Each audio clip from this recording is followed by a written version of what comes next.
जानकी जीवन स्मरण जय जय राम पार्वतीपते हर हर महादेव पुंडलीक वरदा हरि विठ्ठल श्री अनंत कोटी ब्रह्मांड नायक राजाधिराज सच्चिदानंद सद्गुरु श्री ब्रह्मचैतन्य महाराज की जय. श्री महाराजांच्या सेवेमध्ये दासबोधाची उजळणी पाहताना प्रत्यक्ष सिद्ध लक्षण सुरू करण्याच्या आधी समर्थ श्रोत्यांनी जो प्रश्न विचारलेला आहे त्याचा परामर्श घेत आहेत की त्याग कसा काय जमणार. निस्पृहालाच परमार्थ फक्त जमू शकतो की काय, प्रापंचिकाला जमणारच नाही जर त्याला त्याग जमणार नसेल तर. समर्थ उत्तरादाखल म्हणतायत की त्याग जमू शकतो संसारिकाला, फक्त त्यानं तसा निर्णय करून त्या बाजूनं पावलं टाकली पाहिजेत. हळूहळू घडून येणारी ही घटना आहे. समर्थ शनै शनै असे शब्द वापरतात. देह हा पंचमहाभूतांनी बनलेला आहे, त्रिगुणांनी बनलेला आहे. तो विषयांमध्ये राहणारच आहे. आत्ता हे निरूपण श्रवण होतं आहे, कानांचा विषयच आहे. थोड्या वेळाने आपण अन्न सेवन करू किंवा झोपी जाऊ किंवा आणखी काही करू, सर्व काही विषयच आहेत. त्यामुळे विषयांचा देहानं त्याग करता येणार नाही. म्हणून समर्थांनी मने विषय त्याग केला असे शब्द वापरले. या विषयाकडे काल आपण पाहिलं, पण त्याला जोडून समर्थ पुढे म्हणतात तो विषय आता आपण पाहूया. त्याग घडे अभावाचा, त्याग घडे संशयाचा, त्याग घडे अज्ञानाचा शनै शनै. म्हणजे या तीनही गोष्टी आपल्यापाशी आहेत. अभाव आहे, संशय आहे आणि अज्ञान आहे. समर्थ जे सांगतात साधक लक्षणामध्ये की साधकाजवळ हे काहीही असत नाही. हे लक्षण उच्च पातळीवरचं लक्षण आहे. ती उच्च पातळी पाहूनच श्रोत्यानं प्रश्न विचारला की जर या गोष्टी जवळ आहेत तर मग साधना करता येणार नाही की काय. आम्ही तर संशयात आहे, आमच्यापाशी तर अज्ञान आहे, आम्हाला तर सर्व विषयांमध्ये आसक्ती आहे. तर मग आता उपाय काय. समर्थांनी शनै शनै या 2 शब्दांमध्ये उपाय सांगितला. या सगळ्याचा त्याग करता येईल, पण हळूहळू घडेल. म्हणजे आपल्याला काही गोष्टी आपल्याजवळ धरून ठेवाव्या लागतील. पहिली गोष्ट म्हणजे सत्संगती, दुसरी गोष्ट म्हणजे त्या सत्संगतीतील श्रवण, तिसरी गोष्ट म्हणजे श्रवणाचं मनन चिंतन. या गोष्टी जर धरून ठेवल्या तर अभावाचा, संशयाचा, अज्ञानाचा त्याग हळूहळू घडू शकतो. अभाव म्हणजे काय तर स्पष्ट शब्दात नास्तिकपणा. पण आस्तिकता समजून घेतल्याशिवाय नास्तिकता कळणार नाही आणि नास्तिकतेशिवाय आस्तिकता कळणार नाही. भगवंताला मानतो तो आस्तिक आणि भगवंताला नाकारतो तो नास्तिक, हे खूप वरवरचे अर्थ झाले. पण आपण अभाव या विषयाकडे थोडं सखोलतेनं पाहूया. आपण जगतो, आपण झोपी जातो, आपण पुन्हा जागे होऊन आयुष्य जगत असतो. या सर्व अवस्थांमध्ये आपण अस्तित्व रूपानं असतो. याकडं ज्याचं लक्ष असत नाही तो अभावामध्ये आहे. आपला भाव हा आपल्या अस्तित्वाशी निगडीत आहे. आपलं असणेपण, आपलं आहेपण, आपलं सत्स्वरूप याच्याशी आपला भाव निगडीत आहे. तिथे जर आपला अभाव असेल, म्हणजे तिथे जर आपण पाठ फिरवली असेल, म्हणजे आपण नाही अशा भावामध्ये आपण असू तर आपण अभावात आहे. आता कुणी म्हणेल मी नाही अशा भावामध्ये मी नाहीच आहे, मी आहे अशाच भावात मी आहे. पण इथेच आपली गल्लत झालेली आहे, आपला गोंधळ झालेला आहे. मी आहे अशा भावात आपण आहे, पण ते देहाच्या अंगानं आहे. म्हणजे आपण झोपल्यानंतर मी आहे हा आपला भाव निघून जातो, तो राहिलेला असत नाही. आणि जाग आल्यानंतर तो भाव परत येतो, पण देहाच्या अंगानं परत येतो. म्हणजे मी आहे असा भाव आपल्यापाशी आहे, पण तो देहाला चिकटला असल्यामुळं देह असेल तर मी आहे, देह नसेल तर मी नाही, अशा पद्धतीच्या भ्रमात आपण आहे. मी राहीन ना डॉक्टर असं आपण डॉक्टरांना विचारतो पहा. त्यावेळी आपण आपल्या देहाला गृहीत धरत असतो. पण समजा देहातील एखादं अंग कापून टाकायची वेळ आली आपल्याला जिवंत ठेवण्यासाठी, तरी आपण डॉक्टरांना परवानगी देतो की कापून टाका पण मला राहू दे. म्हणजे तिथे सूक्ष्मतेनं पाहिलं तर आपण हे स्वीकार करतो की हा देह म्हणजे मी नाही आहे, देहाला काहीही होऊ दे पण मी राहू दे असं आपण म्हणत राहतो. याची अगदी टोकाची पायरी म्हणजे समजा आजारपणामध्ये देहाला अत्यंत कष्ट होत असतील, त्रास होत असतील, तर आपण म्हणतो की मला या त्रासातून सोडव बाबा, एकदाची सुटका माझी कर. आता माझी कर म्हणजे कोणाची. देह राहू दे माझी सुटका कर, असं त्यावेळी मनुष्य म्हणायला लागतो. म्हणजे तो हे कबूलच करतो त्या त्रासात की देह म्हणजे मी नाही. पण हा आपला भाव त्या अवस्थेमध्ये त्रासापुरताच टिकलेला असतो. जसं एखाद्या आपतेष्टानं आपलं मन दुखवावं आणि मग वाटावं की नात्यामध्ये काही अर्थ नाही, किंवा आपण कुणाला तरी स्मशानावरती पोचवायला जावं आणि त्याचं प्रेत जळताना पाहून हे सगळं नश्वर आहे असं वाटावं. अशापैकी हे वाटणं असतं, तात्पुरतं. तो भर ओसरला, त्या भावना ओसरल्या की परत आपण दृश्यामध्ये आसक्त होऊन जातो आणि आपला अस्तित्वाचा भाव, असणेपणाचा भाव आपण आपल्या देहाशी नेऊन चिकटवतो. म्हणून तत्वतः आपण नाहीच आहोत या भावामध्ये आपण आहे, म्हणजेच आत्मस्वरूपानं आपण नाही आहे, देहानं आपण आहे या भावात असल्यामुळं आपण अभावामध्येच आहे. हा असलेला अभावच आपल्या खऱ्या संशयाचं मूळ आहे. संशय ही गोष्ट प्रपंच असो नाही तर परमार्थ असो, दोन्हीकडेही मारक आहे. संशयानं मनुष्य शांतचित्तानं जगू शकणारच नाही.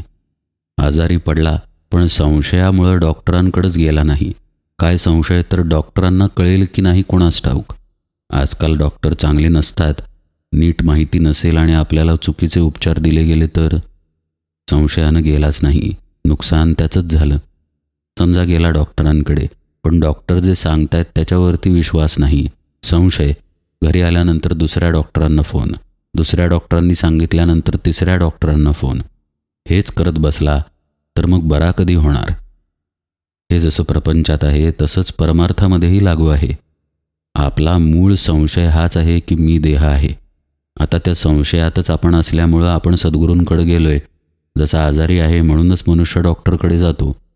आता डॉक्टरवरती विश्वास नको का ठेवायला? तसंच सद्गुरू जे सांगतात की हा तुझा भ्रम आहे याच्यावरती विश्वास नको का ठेवायला? पण तिथे जर संशयानं मध्ये नाक खुपसलं तर तुम्ही हे म्हणताय पण असं कसं, हा पण परंतु जर तिथं शिष्यानं आणला तर सद्गुरू वचनाचं तो परिशीलन कदापि करू शकणार नाही. संशयी बुद्धी परमार्थ करू शकत नाही. पण समर्थ आपल्याला सावधही करतात आणि धीरही देतात. ते सांगतात की हळूहळू या संशयाचा त्याग घडेल, घडणार नाही असं नाही.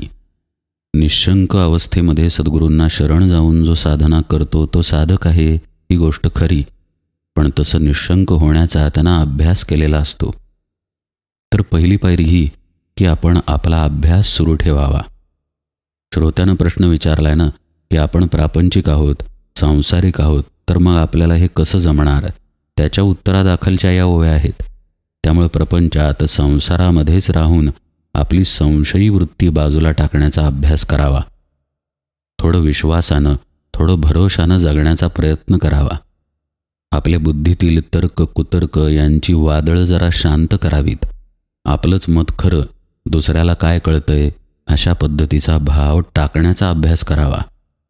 समोरचा व्यक्ती आपल्या वयाचा असो, आपल्यापेक्षा कमी वयाचा असो किंवा जास्त वयाचा असो, तो काय सांगत आहे हे शांतपणे ऐकण्याचा अभ्यास करावा. ते जे शब्द आपल्यामध्ये येतात त्या शब्दांवरती विचार करावा की खरंच हे बरोबर आहे की चूक आहे. पुष्कळदा मोठ्या व्यक्तींना लहानांनी काही सांगितलेलं आवडत नाही आणि लहान व्यक्तींनाही मोठ्यांनी काही सांगितलेलं आवडत नाही. पण सांगितलं काय जातं आहे याकडे खूप कमी जणांचं लक्ष असतं. एखाद्या वेळेस व्यक्ती लहान असते पण योग्य ते सांगत असते, आणि एखाद्या वेळेस मोठी असलेली व्यक्तीसुद्धा योग्य सांगते आणि दोन्हीही बाबतीत चुकीचंही सांगितलं जातं. आता हे परिशीलन आपल्यापाशीच करायचं असतं, पण त्यासाठी आधी आपला अभिमान टाकून ऐकून तरी घ्यायला नको का? तू लहान आहेस, तुझ्यापेक्षा 20 पावसाळे मी जास्त पाहिले आहेत, तू काय मला शिकवतो? अशा पद्धतीचा जर स्वभाव असेल तर संशयी वृत्ती निघून कशी जाणार? श्री महाराज म्हणतात, प्रपंच हा काही जणांनी मिळून बनतो, एकट्याचा असत नाही. आणि काही जण तिथे आहेत तर काही जणांची मतेही तिथे असणार, काही जणांची कर्मेही तिथे असणार, स्वभावही असणार आणि प्रत्येकाचं प्रारब्धही असणार. या सगळ्या मिश्रणामध्ये आपण जीवन जगतोय याचं भान ठेवून आपल्या अहंकाराला बाजूला ठेवण्याचा अभ्यास जर आपण केला नाही तर अंतःकरणामध्ये असलेल्या संशयाचा त्याग होणार नाही. कधीकधी उगाचच वाटत राहतं पहा की हा काही माझ्याशी बरोबर वागत नाही, मी याच्याशी बोलायला गेलो की वेगळ्याच प्रकारे बोलतो, पण दुसऱ्याशी मात्र नीट बोलत असतो. आता या घटनेकडं थोडं बाजूला येऊन आपण वेगळेपणानं पाहूया. या गोष्टीत सत्यता असो अगर नसो, पण या विचारामध्ये अहंकार आहे हे सहजपणे आपल्याला कळून येईल की मी असा वागतो तर तो असा का वागतो. आणि तशी परिस्थिती असो अगर नसो, विचार हा संशयाचाच आहे. इतके संशय आपल्या आत जर भरलेले असतील तर मूळ देहबुद्धीच्या संशयापर्यंत आपण पोचणार कसे? आपण देह नाही हे उच्चतम तत्त्वज्ञान सद्गुरूंनी आपल्याला सांगितलं आहे, आणि इथे आपण तर आपल्या अहंकारात अडकून वेगवेगळ्या संशयांमध्ये अडकलो आहे. म्हणून समर्थ आपल्याला सांगतात की हा संशय बाजूला टाकण्याचा रोज थोडा थोडा अभ्यास करा. असा अभ्यास करा की मी परमात्म तत्वच असल्यामुळे आजूबाजूचे लोकही परमात्म तत्वानंच नटलेले आहेत. हा भाव ठेवायला काय अडचण आहे? भगवंताच्या नामाचा, ध्यानाचा नियमित जर अभ्यास असेल तर हा भाव ठेवायला मदत होते. आपल्या देहरूपी अस्तित्वाला कुणी नाकारलेलं नाही, पण संत किंवा सद्गुरू सांगतात की या अस्तित्वाच्या बुडाशी आत्मतत्व आहे. चैतन्य आहे म्हणून देह हालचाल करत आहे, विचार करत आहे. ते जर नसेल तर देहाला काहीही किंमत नाही. म्हणजे या देहाला अवास्तव महत्त्व देऊन उपयोग नाही. मग देहामध्येच आपलं मन आलं, आपली बुद्धी, आपलं चित्त आलं. मग आपल्या मतांना, आपल्या मनातील विचारांना कितपत महत्त्व द्यायचं? ज्या अर्थी देह नश्वर आहे त्या अर्थी मनबुद्धी हेही नश्वरच आहे, असा विवेक हळूहळू साधकाचा व्हायला लागतो. आणि मग त्याच्या संशयाचं मूळ हळूहळू जायला लागतं.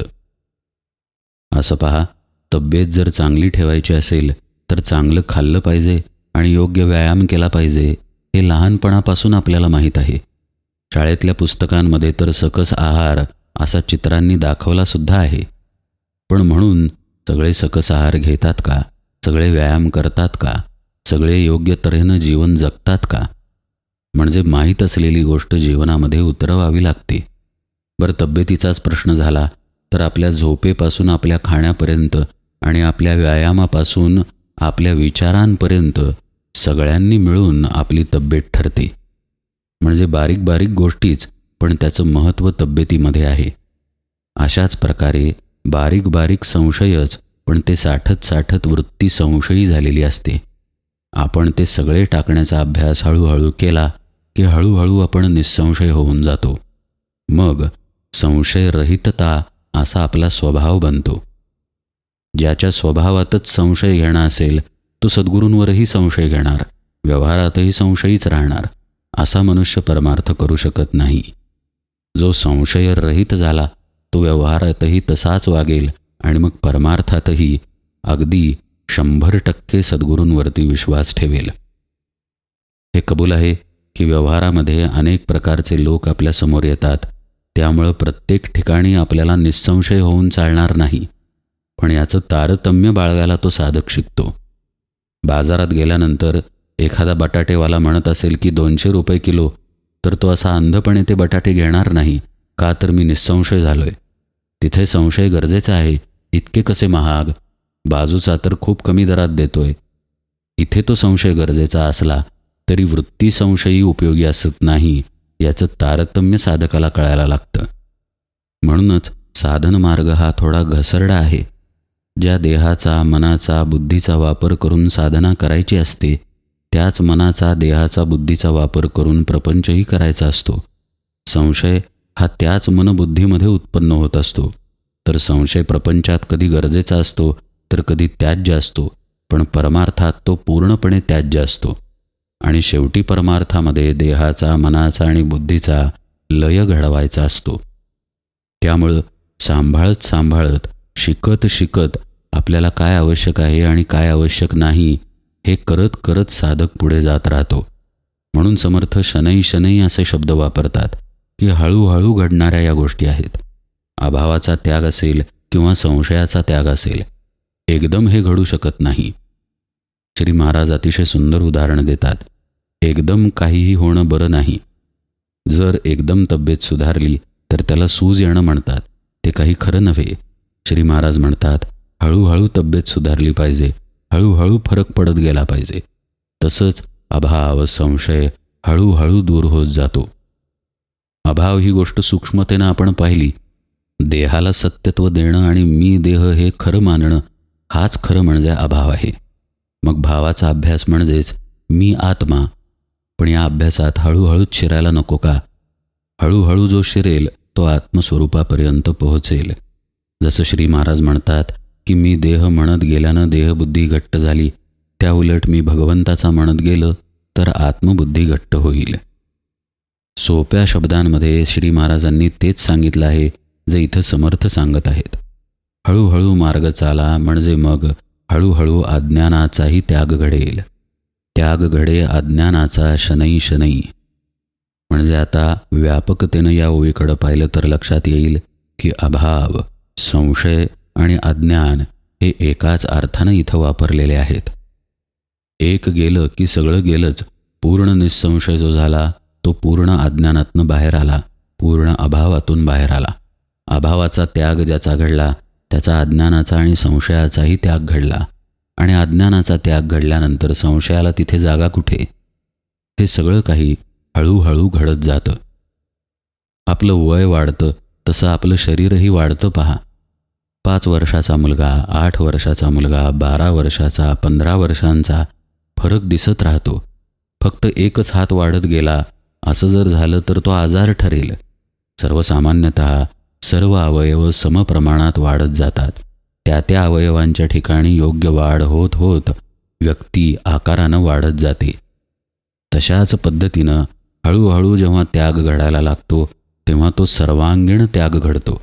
संशयाचा ज्यावेळी त्याग घडत असतो त्याच वेळी अभावाचा त्याग घडत असतो आणि त्याच वेळी ज्ञानाचं प्रगटीकरण होत असल्यामुळं अज्ञानाचा त्याग घडत असतो. हळूहळू होणाऱ्या या गोष्टी आहेत.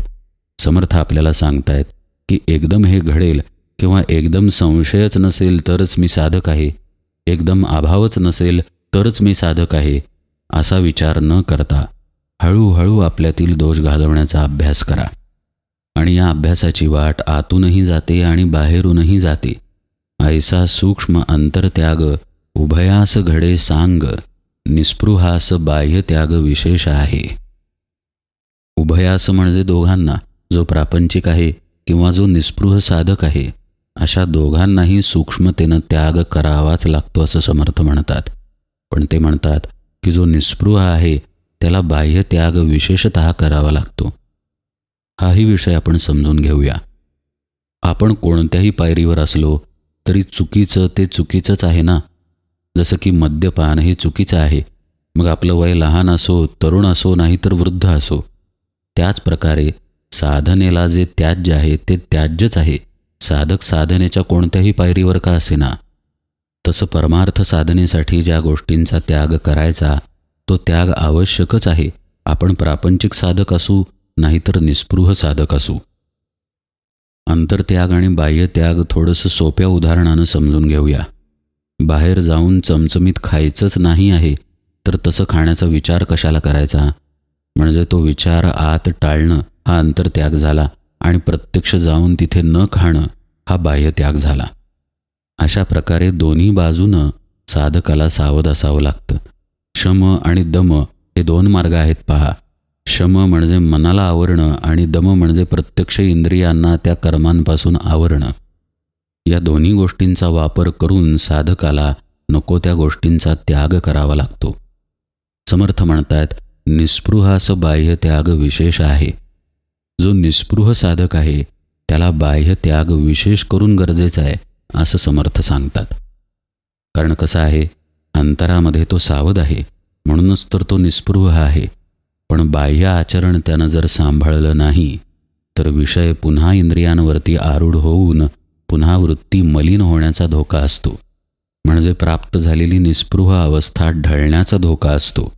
म्हणून समर्थ सावध करतात की कोणत्याही परिस्थितीत आपल्या कर्मांना सांभाळा. रस्त्यानं जाताना 500 रुपयाची नोट रस्त्यामध्ये दिसेल, ती उचलून आपल्या खिशात घालण्याचा विचार एखाद्या वेळी येईल. तो विचार नंतर अंतर्मुखतेच्या अभ्यासात त्यागता येईल. पण जर कृती त्यागली नाही, मनात आलं आणि 500 रुपयाची नोट उचलून खिशात घातली, तर मात्र साधकाचं अधःपतन झालं. ती 500 रुपयाची नोट खिशात गेल्यानंतर तोच संस्कार आपल्या चित्तावरती होतो आणि मग चित्ताची शुद्धता पूर्णपणे निघून जाते. म्हणून बाह्य त्यागाला अत्यंत महत्त्व आहे. अंतर्त्यागाचा अभ्यास हा साधकाचा सदा सर्वदा सुरू असतो. कारण आपलं मन सकाळ दुपार संध्याकाळ ओळखत नाही. आपलं मन आपली सांपत्तिक परिस्थिती ओळखत नाही. श्रीमंतीचं स्वप्न आणखी पैसे मिळावेत असा विचार श्रीमंत व्यक्तीही करू शकते आणि गरीब व्यक्तीही करू शकते. त्यामुळे मन हे अशा प्रकारे परिस्थितीनं आवरत नसतं. मन हे केवळ आणि केवळ सद्गुरुपदिष्ट साधनेमध्येच आवरलं जातं आणि म्हणून साधक अंतर सावध राहण्याचा अभ्यास सतत करत राहतो. कारण असा नियम नाही की सकाळी मन चंचल नसेल तर संध्याकाळी चंचल असेल, दुपारी थोडं कमी चंचल असेल तर रात्री आणखी शांत असेल. असा कोणताही नियम मनाला लागू नसल्यामुळं सदा सर्वदा तो अंतर्त्यागाचा अभ्यास करत असतो. जी गोष्ट सद्गुरुपदिष्ट साधनेच्या विरुद्ध दिशेची आहे, सद्गुरूंच्या उपदेशाच्या विरुद्ध दिशेची आहे, सोप्या भाषेत सांगायचं झाल्यास जे मनन चिंतन सद्गुरूंना आवडणार नाही ते तो त्यागण्याचा अभ्यास करतो आणि अर्थातच बाह्य त्यागही अगदी आवर्जून करतो. समर्थ तर आग्रह करतात की निस्पृह साधक असेल तर बाह्य त्याग तर त्यानं विशेष करून करावा. म्हणजे ठरवलं, प्रयत्न केले तर त्याग करणं संसारिकाला प्रापंचिकाला शक्य आहे, निस्पृहाला तर शक्य आहेच आहे, हे आता समर्थांनी पटवून दिलं. आणि अर्थातच या निर्णयामागे, या निश्चयामागे त्याला श्रवणाचाच आधार आहे, हेही समर्थांनी पुन्हा अधोरेखित केलं. संसारिका ठाई ठाई बाह्य त्याग घडे काही, नित्य नेम श्रवण नाही त्यागे विण. त्याला या त्यागाच्या वाटेवरून जायला श्रवणाचीच मदत होते. त्यामुळे त्यानं श्रवण कदापि सोडू नये. समर्थ म्हणतात, पण जसं निस्पृह साधकाला बाह्य त्याग अत्यंत आवश्यक आहे, तसाच सांसारिक साधकालाही तो आवश्यक आहेच. काही वेळा त्याला बाह्य त्याग करणंही गरजेचं आहे. त्याशिवाय त्याला श्रवणामध्ये नित्यनेमही ठेवता येणार नाही. आपलंच उदाहरण पाहूया. आता रोज दासबोध ऐकायचा किंवा रोज श्री महाराजांचं प्रवचन ऐकायचं असं आपण ठरवलं तरीसुद्धा काही वेळेला ती नियमितता राहत नाही. म्हणूनच समर्थ म्हणतायत की त्यावेळी त्याग करून साधकाला त्याच्या श्रवणाची नियमितता सांभाळावी लागते. नित्यनेम श्रवण नाही त्यागे विण. आपलं काहीतरी का असेना बाजूला ठेवावं लागतं आणि त्या श्रवणामध्ये वेळ द्यावा लागतो. एवढी निष्ठा, एवढा त्याग तरी शक्य असतो संसारिकाला. समर्थ म्हणतायत, या त्यागाचा अभ्यास असा जर अंतर्बाह्य ठेवला आणि आपल्या श्रवणाची जर साथ सोडली नाही तर संसारिकालाही परमार्थ अगदी शक्य आहे. फिटली आशंका स्वभावे त्यागे विण साधक नव्हे, पुढे कथेचा अन्वये सावधायिका. शंका आता श्रोत्याची फिटली आहे ही गोष्टसुद्धा समर्थ स्पष्ट करतात. आता श्रोत्याची शंका फिटली, शंकेचं समाधान झालं आणि हे कळून आलं की त्याग केल्याशिवाय साधक होता येत नाही आणि हेही समजलं की ठरवलं तर तो त्याग निश्चितपणे करता येतो. पुढे कथेचा अन्वये सावध ऐका. आता पुढे जे सांगितलं जातंय ते सावध होऊन ऐका असं समर्थ म्हणतायत. आणि अर्थातच पुढे त्यांनी सिद्ध लक्षणे सांगितली आहेत. तो सर्व भाग उजळणीमध्ये आपण यथावकाश पाहूया. आज निरूपण सेवेला इथेच विराम देतो. जानकी जीवन स्मरण जय जय राम.